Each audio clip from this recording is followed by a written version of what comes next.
Are you thinking of starting a podcast for your business, but you're not sure where to begin? I've hosted a weekly podcast for over 5 years, and I now offer podcast power hours to help you get started with clarity and confidence.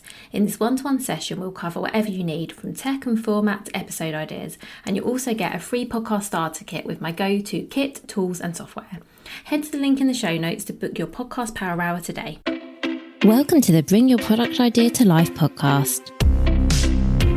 This is the podcast for you if you're getting started selling products or if you'd like to create your own product to sell. I'm Vicky Weinberg, a product creation coach and Amazon expert. Every week I share friendly, practical advice as well as inspirational stories from small businesses. Let's get started.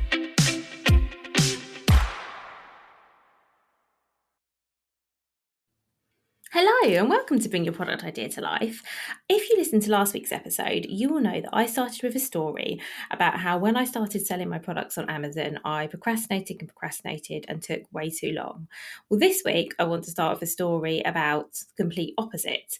I'm not going to name any names, but I've worked with a brand fairly recently who brought me in to work with them because they weren't making the sales they wanted on Amazon. They'd been on there about 6 months and I think they'd made no sales at all. And once I began working with them, I had a quick look into their account. Well, I say quick look, quite an in-depth look into their account, into their listings, into everything.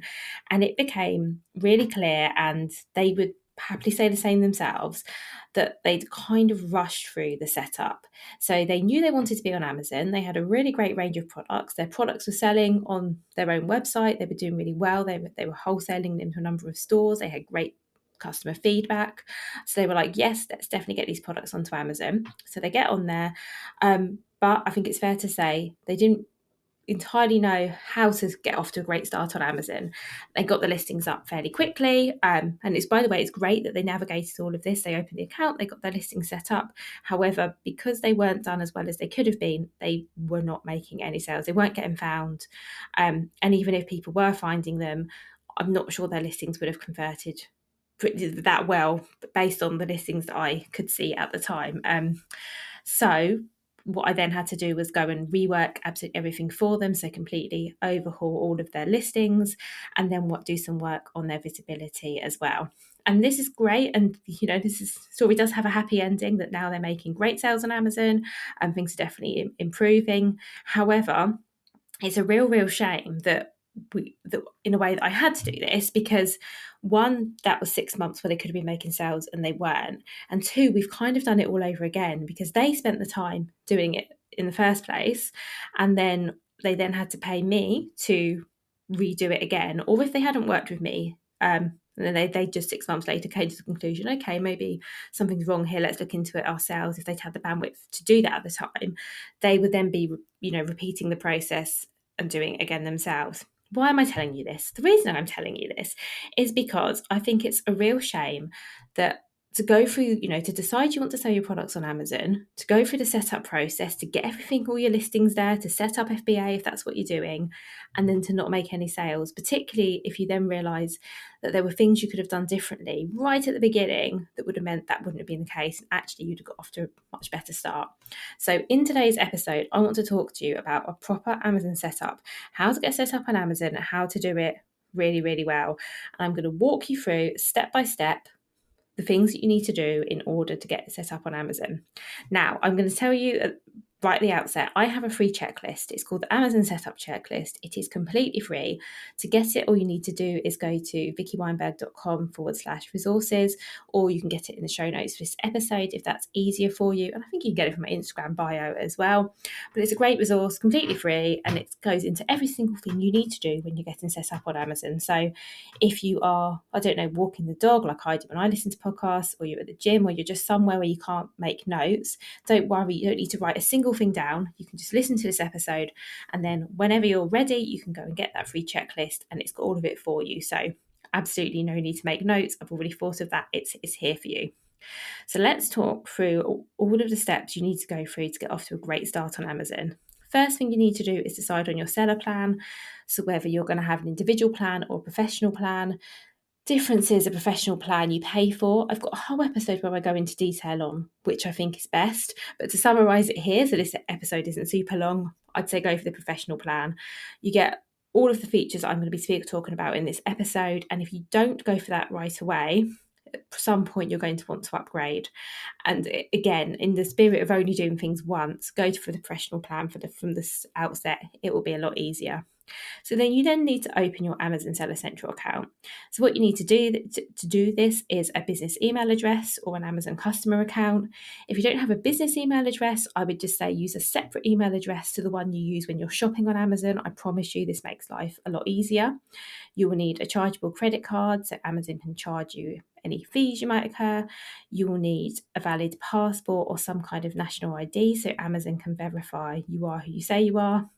If you are a company, a registered company, you'll need to give your company registration details. If you're VAT registered, you'll need to give your VAT details. By the way, it's also totally fine to be a sole trader. That's one of the options you can set up. But, if any of these apply, you need to have all your details to hand. You need a phone number Amazon can contact you on. You need a bank account details so you can get paid. Just a quick heads up that Amazon will want to verify both you and your identity. They might also want to verify some of your company details, and they will almost certainly want to verify your charge method. So all of these are things that can add a little bit of time to the setup process. So just making you aware of these up front. You'll then want to think about your fulfillment method. So are you going to fulfill your orders yourself and send stock into Amazon to do it for you, which is called Fulfilled by Amazon or FBA? Or are you going to fulfill orders yourself? Or are you going to do a combination of both? If you have the capacity to do that, I think it's great. But most people do start out with one or the other. And this is a key decision you need to make before you set up your product listings. So the next thing you would do is set up your listings. And I'm just going to talk through briefly the things you need to list your products, because I think that's really helpful for you to know as well. So you need well-optimized product description text. And I've spoken about this in lots and lots of other episodes. So I'm not going to repeat absolutely everything here because there's so much you can go back to if you need it. But you basically need a title for your product listing. You need 5 bullet points and some descriptive text. And if you decide to apply for Amazon brand registry, which if you have a trademark, I definitely recommend, you can also create A+ content. And then you'll need a string of Amazon-specific search terms or keywords, which are used in the back of your listing to help with SEO and being found. So that's the tech side. You'll also need some great product photos. The key thing to know is that your main product image needs to be your product on a white background with no additional text, no props, no nothing, literally just your product on a white background, not showing anything that isn't sold of it. You can't have logos or anything else on that image. And then I also suggest having a variety of lifestyle images and infographics, depending on what your product is, but a variety of images that really help to sell your product. You need to have a brand name, and if you are a registered brand, if you have a registered trademark, you need to make sure that the brand name you put on your products is an exact match with your trademark, because that will be the name that goes into brand registry. And if these don't match, you are going to have problems further down the line. You're also going to need barcodes. This is something that often trips people up. They don't always realise that you need this, because depending where you're selling your products now, you may or may not have them. The only place you can buy a barcode from is GS1, so it's gs1.org.uk. Note that if you sell the same product but you have different variations, so let's say you sell a product that comes in 5 colours, that's 5 barcodes. That's a barcode for each. You can apply for an exemption. So, for example, if you have a handmade product, you won't need to barcode, but you will need to apply with this for Amazon, and they'll need to approve you to list without it. And if you are selling a book, you'll need an ISBN other than a barcode, and you get that from Nielsen, I believe, but that's something you can look up. So that's what you need to start listing your products.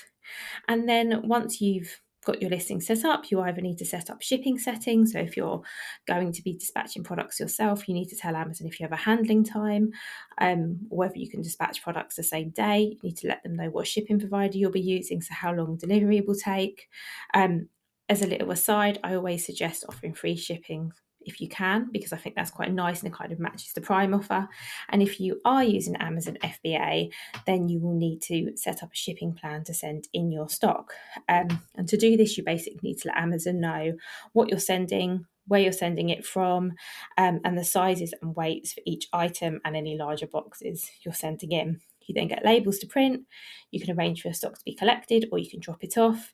And then when I say drop it off, I don't mean an Amazon warehouse. Amazon's preferred shipping provider is UPS. So you would go to a UPS location, drop off your boxes, and they would get sent into Amazon.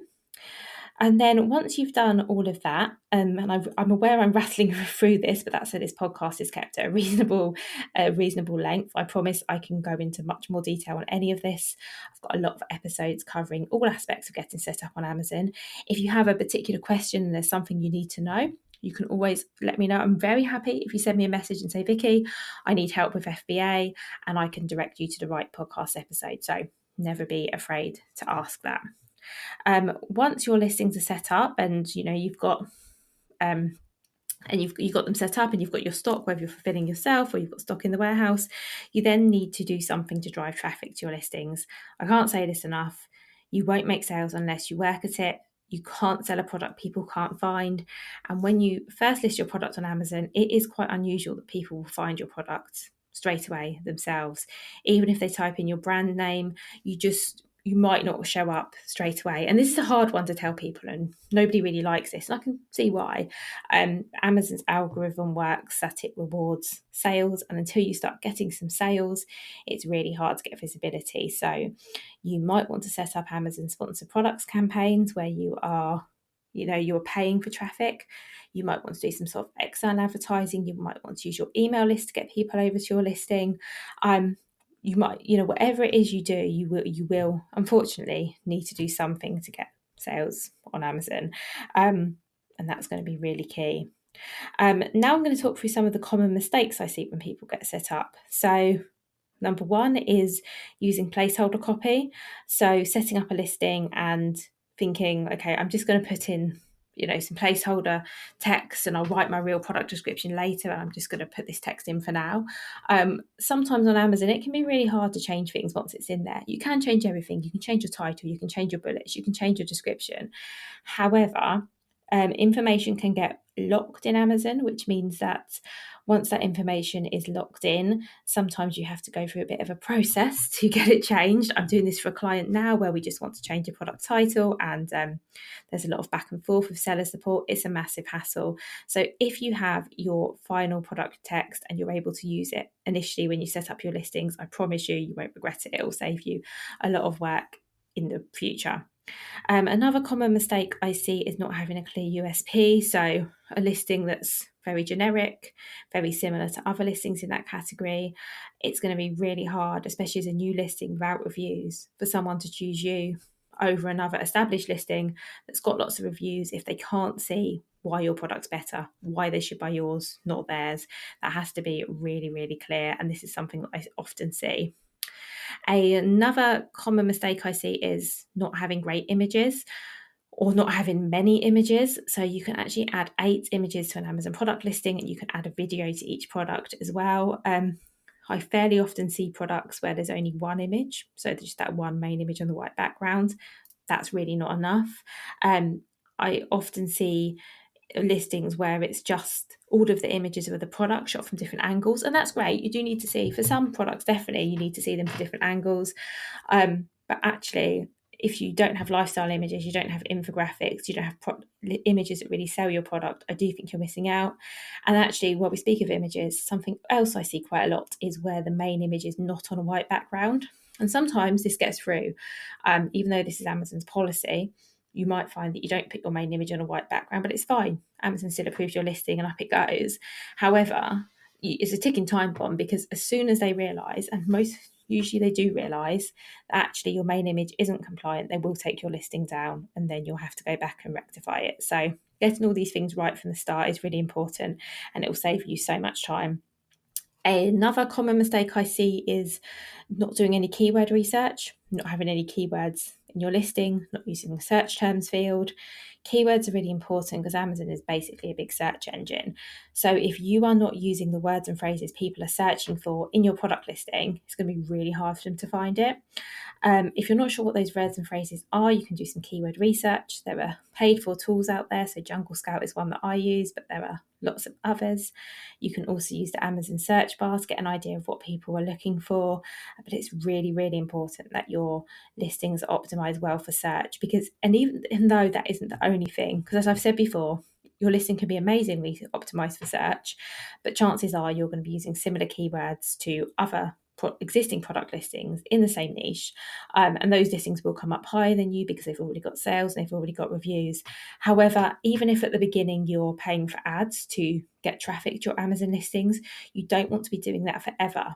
And having a listing that's well optimized for search means that as you start getting those sales, you will then start to move up the organic rankings. So you will get to the point where when someone types in a keyword relevant to your product, you've got enough sales history and reviews for Amazon to go, oh, this product's really relevant, let's put it high in the search results. And you can and will get there, but only if you've got those keywords, search terms in your listing already.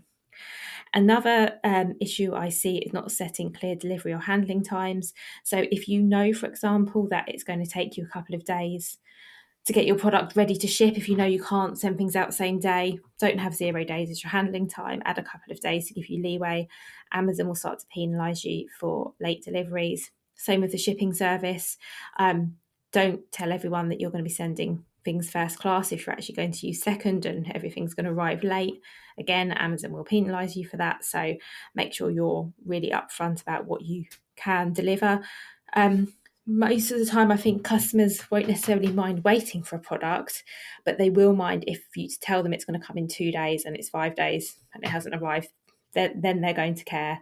Then they're going to complain to Amazon, and then Amazon's going to complain to you. So be realistic when you set these things. Not using brand registry and all the available features is something else I see. If you have a registered trademark, brand registry is free. You get to use A+ content, you can set up a store, you can use Amazon Vine, you can use different types of promotion. It's really worth doing. So if you have a trademark and you're not registered with brand registry, do it now. It's really worth doing. Again, it's one of those things you're not going to regret. It won't cost you anything, but it will enhance your listing. And the final thing I see is people not looking into the fees and the margins, and then getting all set up on Amazon and then realizing they're not actually making a profit. And you can avoid this by, well, 1, looking at the fees, and 2, looking at your pricing. Because I've definitely seen this where someone said to me, oh, Vicky, I'm not actually making any money on Amazon. And then I look and say, well, actually, you're charging a lot less for your product than other similar products in your category. But actually, your product has got these features, which means you could be charging a lot more. You don't have to charge the same price as you do on your website. I'm going to say that up front.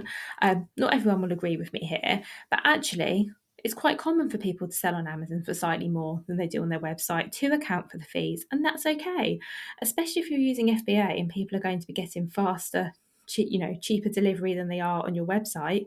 You can charge a little bit more if you need to, because at the end of the day, it's your business and it needs to work for you. You need to be making money, and if Amazon's not going to make you money, either you need to change something so it is, or it's not the right place for you. Because if you're not making money, you're running a business. That's the whole point, isn't it? So I hope you found this episode helpful. Just to remind you, you don't have to figure out any of this alone. Download my free checklist. I promise that's a really good place to start. It will take you through all of this. And I have power hours available. So if you've listened and you have any questions, you want me to go through any of this with you, we can spend an hour on Google Meet. I promise you we can get such a lot done in an hour. I can help with any aspect of the setup process. And I also have a launch package. If you want me to take this off your hands completely, you can hire me to do all of your Amazon setup and get you off to the best possible start. And you can find information about all of this in the show notes, or you can go to my website, which is vickyweinberg.com. So thank you for bearing with me. Thank you for listening all the way to the end of this episode. I really, really appreciate it. Have a lovely rest of your day whenever you're listening, and I will be back soon with another episode.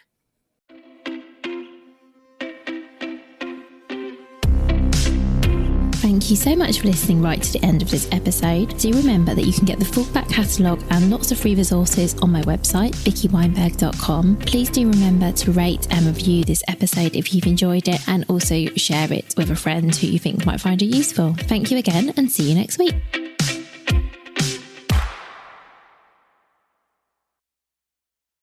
Hi, this is just a little note to say if you've enjoyed this episode, or indeed any of the episodes, and you would like to, I don't know, buy me a coffee or something, you can actually now leave tips. So there's a link to how to do this in the show note. Of course, do not feel obliged to do this. This is a free podcast. This will always be a free podcast. But as I say, if you want to buy me a coffee, you can do that via the link in the show notes.